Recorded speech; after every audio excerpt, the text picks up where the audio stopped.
नमस्कार, आप देख रहे हैं MNS न्यूज़ लाइव। मैं हूँ आपके साथ खुशी। आज जो हम बता रहे हैं आपको एक बात जो कि अधिवेशन से जुड़ी है, विंटर अधिवेशन से जुड़ी है। हिवाड़ी सत्र, हिवाड़ी अधिवेशन में जो बताया जाता है उसमें लाखों लोग मोर्चा कर रहे हैं। आशा वर्कर जो जुड़े हैं, आशा वर्करों ने भी अपनी मांग को लेकर बहुत सारे मोर्चे किए। इस बीच इस बार भी नागपुर में अधिवेशन के लेकर एक और मोर्चा दिया जा रहा है। मोर्चा इस बात का है उनकी मांगें पूरी की जाए। आइए जानते हैं। जी मैम, आपका नाम? महानंदा रतनलाल जय। अच्छा, आपकी क्या मांगनी है? हमारी मांगनी यही है मैडम कि हमको मानधन नहीं चाहिए, फिक्स पेमेंट चाहिए। महीने के महीने हमारा मानधन होना चाहिए और हमारे जो काम है वो हमको जैसा ऐसा लाद देते कि जैसा कोई भी काम आया तो आशा को दे देते। हमको पेमेंट नहीं है और काम कौन सा भी करने लगाते। हमको जैसा काम बोलते वैसा पैसा देने को ना, हमको मानधन चाहिए और मानधन नहीं चाहिए, हमको फिक्स पेमेंट चाहिए। पर आपको डिलीवरी जो लेडी होती है उनके ऊपर पर पर्सन आपको मिलता है? पर वो कैसा मिलता है? जिसको दारिद्र रेशा का कार्ड है, SC ST उनका ही मिलता। बाकी जो है दारिद्र रेशा का कार्ड जिनके पास में नहीं है उनका भी नहीं मिलता। और उसके बाद में जो प्राइवेट में लेके जाते उनका भी नहीं मिलता, जो सरकारी में लेके जाएंगे उनका ही मिलता।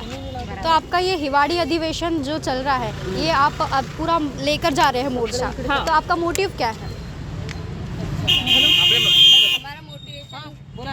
जो JSY का हमको लाभ मिलता 300 रुपये, वो JSY का लाभ हमको SC हो OBC हो कि इधर कौन सा भी हो, सबके मार्फत हमको मानधन समान चाहिए। मानधन तो दो ही मत, हमको पगार दो। तुम 1 रुपये से काम कर रही है आशा, 1 रुपये। आज बच्चा भी दुकान में जाता तो 5 रुपये देने पड़ते और आशा को 1 रुपये मिल रहा है। इतनी नीचे दर्जे का काम करना पड़ता है। सब काम हम हमारे से लेते। कौन भी डाटा ऑपरेटर हुआ, अगर 0 से 6 साल तक तुमको यादी चाहिए तो आशा के मार्फत पूरी आशा यादी करके देती और वो CHO रहो NM रहो सब डाटा एंटर करते रहते।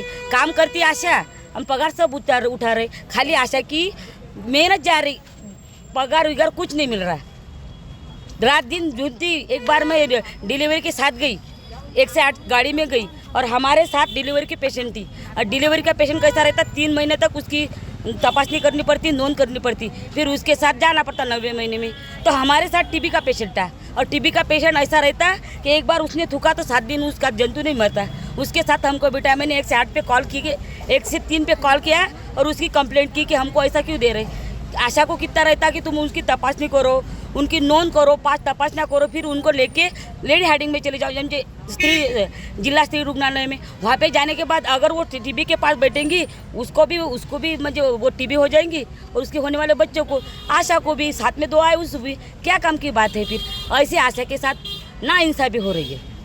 आपको पेंशन से भी लेकर कुछ मांग है? हाँ। हमको फिक्स मानधन चाहिए। हमको जो काम करते उसका मुआवजा मिल रहा, मानधन नहीं मिल रहा, ना पेमेंट मिल रहा। काम का मुआवजा 1 रुपये से लेके आशा काम कर रही है। 1 रुपये आज की इसमें कुछ भी इमेज नहीं है। इतनी महंगाई हो गई कि 1 रुपया क्या करेंगे 1 रुपये से आशा।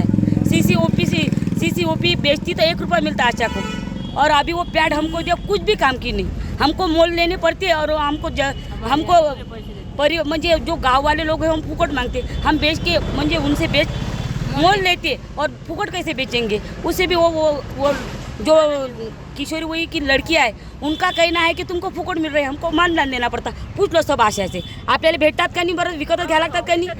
और कोई भी सर्वे हो तो हमारे को करना पड़ता है। अच्छा, हमको सिर्फ हमारा कहना ये है कि हमको सिर्फ सरकारी कर्मचारी का दर्जा होना और हमको फिक्स मानधन होना, यानी कि फिक्स पगार होना है। जो हमने बताया है कि हमको 26,000 तक के मानधन पगार होना हमको, क्योंकि हमारी काम ही ऐसे है कि हमको पेशेंट के पास जाना पड़ता है। पहला तो हमको पेशेंट के पास जाने के लिए कोई भी रहो, पेशेंट पॉजिटिव रहो कि कोई भी रहो, और गरोदर माता जो रहती है उसका दारिद्र्य रेशा खाली रहो कि APL रहो, कोई भी माता रहो, दोनों को भी हमको ख्याल रखना पड़ता है। इसलिए हमको मानधन दोनों का नहीं मिलता। सिर्फ जिसके पास डॉक्यूमेंट्स है, दारिद्र्य रेशा का कार्ड है, उसका ही हमको ये 300 रुपये मानधन मिलता। वो भी उसके 9 महीने तक की हिफाजत करना पड़ता। 9 महीने तक की उसकी जो तपासना रहते हैं वो भी हमने उनको बुलाकर पूरे करने को पड़ते हैं। इसलिए हमको फिक्स मानधन होना, फिक्स यानी और कोरोना का जो काम रहता है सब पॉजिटिव पेशेंट रहते हैं, लेकिन आशा ऊपर से ऑर्डर आती है कोरोना के टाइम, ऊपर से ऑर्डर आती कि यहाँ पर कोरोना का पेशेंट निकला तो आशा के पास कुछ सामान नहीं, सामग्री नहीं रहती, मास्क नहीं रहता, सैनिटाइजर नहीं रहता, कुछ भी नहीं रहता। हमको उस पेशेंट के पास जाना पड़ता है, उस पे हम उसको यानी कि सांत्वन देना पड़ता है कि टेकू बाबा इतने दिन तक के यहाँ पर जाना पड़ता है। तो हमारे पास क्या रहता है, हम आमने सामने काम करते, ऊपर से ऑर्डर आती है, हमको करना पड़ता है। इसलिए हमको हमारा कहना सरकार से यही है कि हमको फिक्स मानधन दो, हमारा सिर्फ फिक्स मानधन, क्योंकि 9 महीने तक के माता का ख्याल रखना पड़ता, उसके बाद उसका जो बच्चा होता उसका भी 9 महीने तक के हमको ख्याल रखना पड़ता। 9 महीने तक के उसका 9 महीने तक के ख्याल रखो, उसका जब गोर होगा तब हमको 100 रुपए मिलेंगे। कितने? सिर्फ 100 रुपए। 10 महीने मतलब 9 महीने 9 महीने 10वां महीना माँ लगने की के बाद देखभाल करो, 9 महीने तक की माँ की देखभाल एक साल करो होता है। हाँ, 1 साल के बाद 100 रुपए मिलते हैं बच्चे के पीछे। 9 महीने तक के माँ की देखभाल करो और 9 महीने के बाद बच्चे की देखभाल करो। उसका जब गोर होगा तब हमको 100 रुपए मिलेंगे और जब वो 1.5 साल का होगा तब हमको 75 रुपए मिलेंगे। 75 यानी कि एक बच्चा जब होता 1.5 साल तक के सिर्फ हमको कितने मिलते? 175 रुपए, सिर्फ 125 रुपए मिलते। 1.25 साल का बच्चा होने तक के हमको 125 ही रुपए मिलते। इसलिए हम काम तो सब स्तर पर कर रहे, लेकिन हमको मानधन जैसा हमको होना वैसा नहीं मिल रहा है। इसलिए हमको सरकार ने फिक्स मानधन, हम काम सब करते, आशा ईमानदारी से काम करती, इसलिए कोई भी काम आशा के पास ही आता। पहले आशा ही दिखती, सबको आशा दिखती है। इसलिए हम, क्योंकि सबको मालूम है कि आशा ही ऐसी व्यक्ति है जो ईमानदारी से काम करती है। इसलिए हमारा कहना है सरकार को कि हमको फिक्स मानधन दो और तुम जो काम बोलोगे हम वो करने को तैयार है। वैसे भी हम फुकट कर रहे, फुकट काम कर रहे और हमको सरकारी कर्मचारी का दर्जा देना है। बस हमारी ये पेंशन योजना लागू करो। इस बीच कोविड-19 आ रहा है, हाँ। फिर से उसकी लहर फिर से आ रही है। हाँ। तो इस बीच आपका मोर्चा अगर लगातार चलता रहा तो क्या आपको काम करने कहा गवर्नमेंट ने, तो आप करोगे? अरे हाँ, समाज का काम है, मी हमको बोलतो करना पड़ेगा।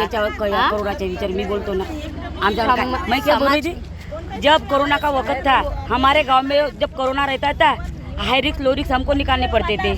जो घर में निकला, हमारे गांव में हम 5 आशा है आकुली जागीर में, हमको वो लोगों ने हकाल दिया था, चलो निकलो, बोले तुम्हारे कारण हमको कोरोना हो रहा है। इतनी हमको ठेस पहुंची, सबसे पहले आशा जाने पड़ती थी। जब कोरोना निकलता गांव में, बाद में CHO आते थे, NM आती थी, वैद्यकीय अधिकारी थे, सर्वप्रथम पहिले आशा आणि आशापाशी गेल्यावरही ते लोक आम्हाला अक्षरशः हाकलून दिलं। आमच्या गावाचा माझा स्वतःचा अनुभव आहे। मग असं का काम करते आशा, मराठ्या ठिकाणी आशा, मानधन घेतात सगळे कर्मचारी, मग आशावरच अन्याय का हा? आम्हाला हा आपकी मांगनी क्या है? हमको फिक्स मानधन दो तू, सबको फिक्स मानधन मिल रहा, फिर आशा को क्यों नहीं? और पेंशन या पटकन या ये तो हमको फिक्स सरकार से इतनी मांगे कि आपकी जो पेंशन है वो सब लागू करा दिया जाए। लागू करे पेंशन। ये हमारे पे जो हम पे बीती है ये कर्मचारी का दर्जा वर्कर आणि गटप्रवर्तक यांच्या कुटुंबियांना आजीवन विमा आणि आशांना सन्मान ही वागणूक देण्यात यावी। आशांना सन्मानजनक वागणूक यासाठी की कुठेही गेलो तर आशांना मोबदल्यावर काम करतो म्हणून कुणी साईन देत नाही, म्हणजे त्यांना काही मान सन्मान मिळत नाही। त्यासाठी आशांना सन्मानजनक वागणूक द्यावी आणि 26,000 हे मासिक पगार द्यावा आणि सरकारी कर्मचाऱ्याचा दर्जा द्यावा, ही आमची सगळ्यात पहिली मागणी। तो जैसा कि आपने देखा, आशा वर्कर्स की ये जो मांग है इस गवर्नमेंट ने पूरी करनी चाहिए। अगर नहीं पूरी हुई तो ये मामला और ये मोर्चा लगातार चलते रहेगा। इसी बीच बने रहिए MNS न्यूज़ पर।